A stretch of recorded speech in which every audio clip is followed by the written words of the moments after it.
দুনিয়ার সমস্ত মায়ের মমতাও যদি একত্রিত করো, তার চেয়েও আমি মাওলার কোটি কোটি গুণ বেশি মায়া।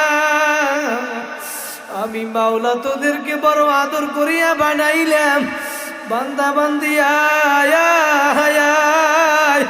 তুই গুনাহ করছো, ভুল করছো, অন্যায় করছো, পাহাড় পরিমাণ গুনাহ করছো, আমি মাওলা জানি। তারপরেও নৈরাশ হইস না, আল্লাহ তাকনাতু মির রাহমাতিল্লাহ। আমি মাওলার দরজা তোদের জন্য মেরি দরওয়াজা কভি বন্ধ নেই হোতা। আমি মাওলার দরজা তোদের জন্য 24 ঘন্টা খোলা। দুনিয়ার দরজা যদিও 2টা 3টা বাজে রাত্র, সব দরজা বন্ধ। যদি আমারে মাওলারে তুই ডাক দিতে পারো, আমি মাওলারে তুই ডাক দিতে দেরি, আমি মাওলা তোর ডাকে সাড়া দিতে দেরি করব না।